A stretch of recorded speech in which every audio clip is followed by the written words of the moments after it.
Hey everybody. I know I haven't done a video for a while, but or have I? Anyway, I wanted to show you something new that I've found that really helps me kind of learn about some of my new medications. And Google used to be my go-to. It's a lot of reading, and if you're not really a word person, like being able to comprehend, scientific language that doctors use, YouTube could be your next best bet because it's more of a visual platform. So one of the new drugs I'm going to be taking, because my last PET scan did not turn out good, it's called Tukysa. So I'm going to type in Tukysa and press enter. Now, if you want to know how these drugs work, the drug manufacturers actually made a video about the drug. So let me show it to you really quick.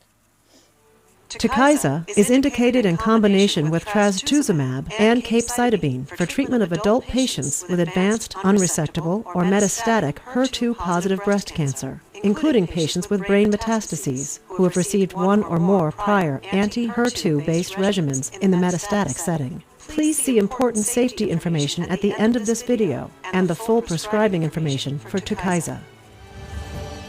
Tukysa is a tyrosine kinase inhibitor that is highly selective for HER2. HER2 signaling ordinarily regulates cell growth and differentiation. HER2 is overexpressed in a number of different cancers, including breast cancer.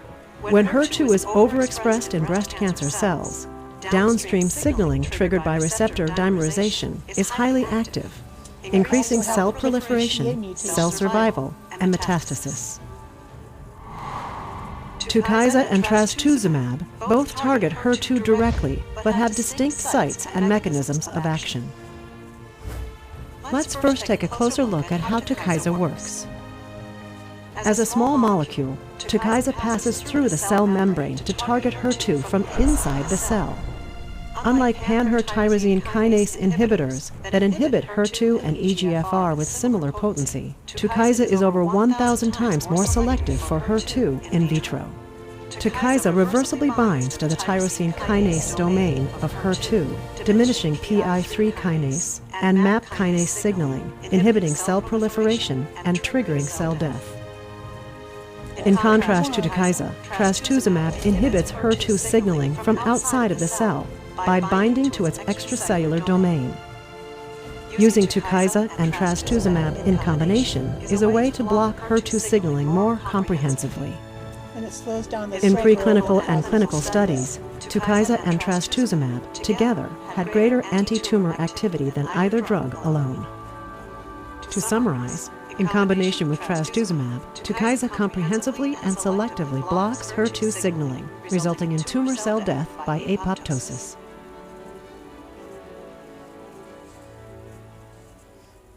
Important safety information. All right, so the next, I guess, 6 minutes, it talks about all the side effects and this and that, which is important to know. So that's one of the new drugs I'm already been on Herceptin, but let's look at, for those of you who are on Herceptin or might be on Herceptin soon. Well, let's see what it says about that. Herceptin. Spelling is important. All right. Okay, so let's see. So obviously there are some videos. There was a really good one, anti-HER2.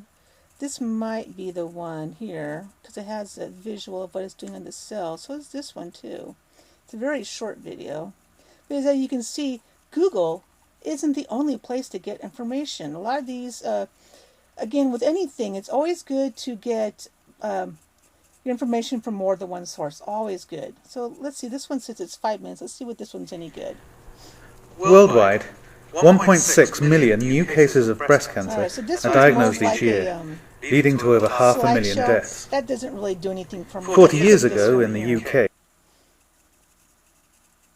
Anti-HER2 mechanisms of approved HER2 inhibitors.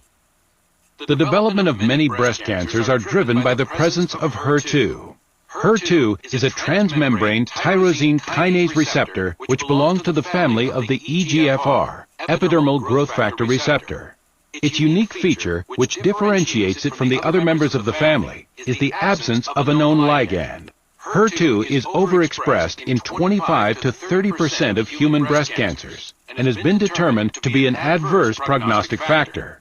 Since the level of HER2 in human cancer cells with membrane overexpression is much higher than in normal adult tissue, there is potentially more sensitivity to the toxicity of HER2 targeting drugs. Which is good. HER2 overexpression is typically found in both the primary tumor and in metastatic sites, which provides the rationale for the effectiveness of anti-HER2 therapy at all disease sites.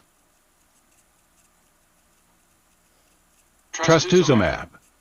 Research has therefore focused heavily on HER2 inhibitors as anti-cancer agents. Trastuzumab is the first of such agents which was registered for use in patients with HER2 overexpressing breast cancer. Trastuzumab is a recombinant monoclonal antibody directed against the extracellular domain of the tyrosine kinase receptor, HER2. Trastuzumab has shown clinical activity in HER2 overexpressing breast cancers, and at present is currently approved for patients whose tumors have this abnormality in both the metastatic and the adjuvant setting. A number of different mechanisms of action has been attributed to its anti-HER2 activity, including antibody-dependent cell-mediated cytotoxicity, prevention of HER2 truncated membrane-bound fragment following HER2 overexpression, and HER2 receptor downregulation, though these are still subject of discussion. However, binding of trastuzumab to the HER2 receptor and subsequent inhibition of HER2-mediated signaling transduction is thought to be the main mechanism of action of trastuzumab. Pertuzumab. Pertuzumab is a novel, fully humanized monoclonal antibody which binds to domain 2 of HER2, a portion of the extracellular domain essential for dimerization, while trastuzumab is known to bind to domain 4.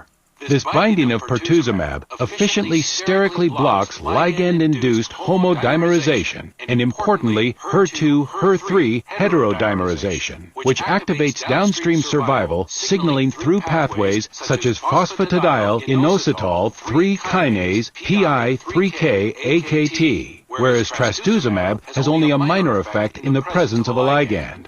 Pertuzumab was approved in mid-2012 for use in combination with trastuzumab and docetaxel to treat patients with metastatic or locally recurrent unresectable HER2-positive breast cancer who have not received previous anti-HER2 therapy or chemotherapy for their metastatic disease. TDM1. This is what I just To increase the potency of antibody-directed therapy, the specificity of the antigen-binding site has been combined with a wide variety of effector agents, including toxins. This led to the development of the antibody-drug conjugate, ADC, trastuzumab emtansine, TDM1, which is comprised of the anti-HER2 antibody trastuzumab bound to the potent antimicrotubule cytotoxic agent maytansine, DM1, by a thioether linker. TDM1 uses trastuzumab to specifically localize the highly active chemotherapy to HER2-positive tumor cells. The trastuzumab portion of the ADC selectively binds to HER2 receptors and is internalized by the cancer cell.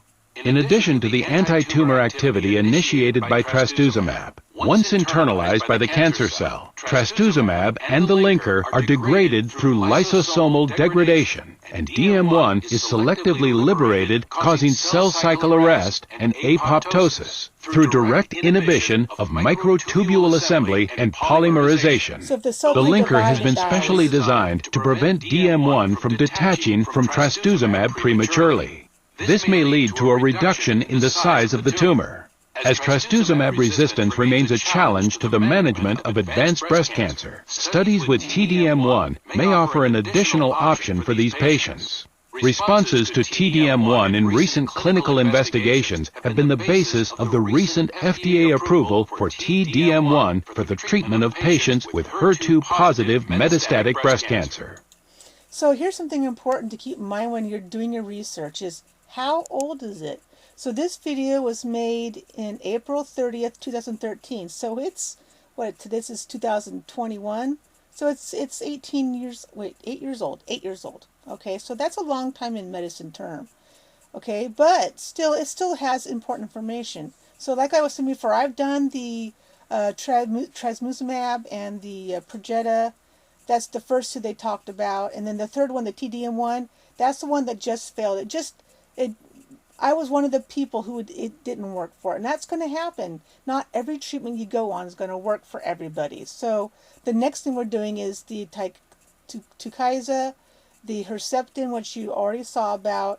And then the next one is the chemo. And that's the, oh, that one's spelled weird too. Let me see if I can remember how to spell it.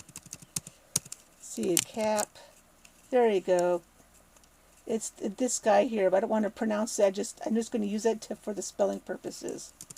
All right, and then backspace to delete the rest of that, and press enter again. All right, so this was the video for. So the scientific name or the medical name is this here, and this is the common name that the patients use, Xeloda. It's another good video. You can see August 18, 2011. So in clinical studies, Xeloda has demonstrated efficacy in breast and colorectal cancer. It's an oral treatment. Xeloda is an orally administered non-cytotoxic prodrug which becomes active when converted systemically to 5-fluorouracil.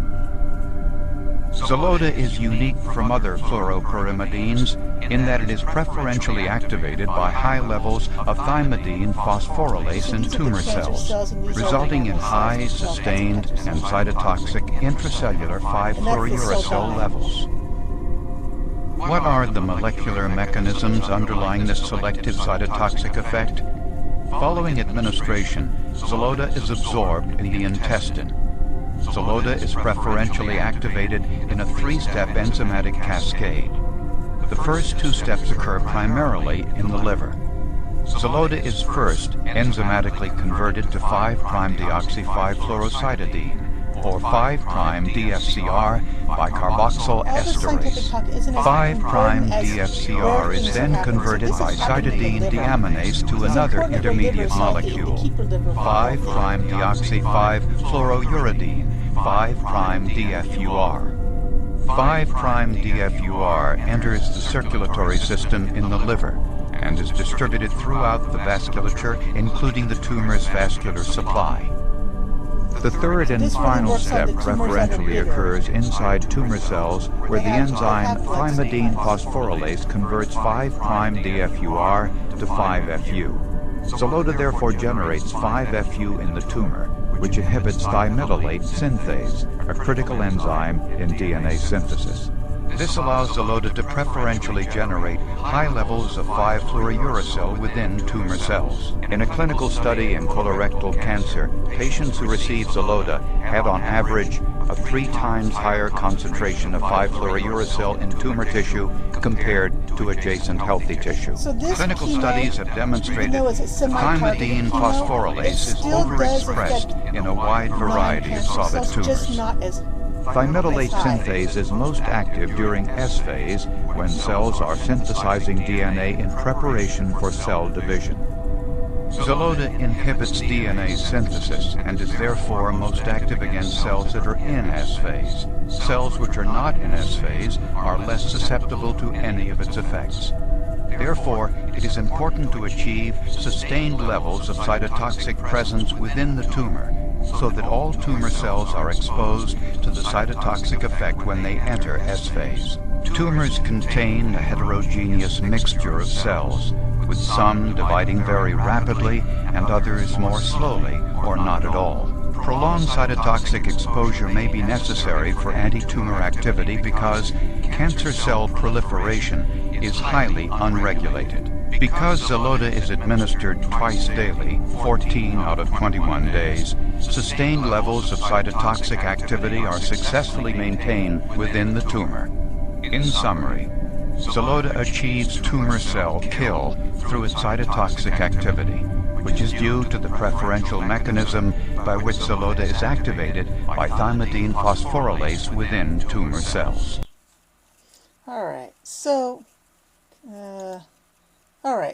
So anyway, so the Xeloda isn't just a breast cancer drug, it's a cancer drug for other GI cancers.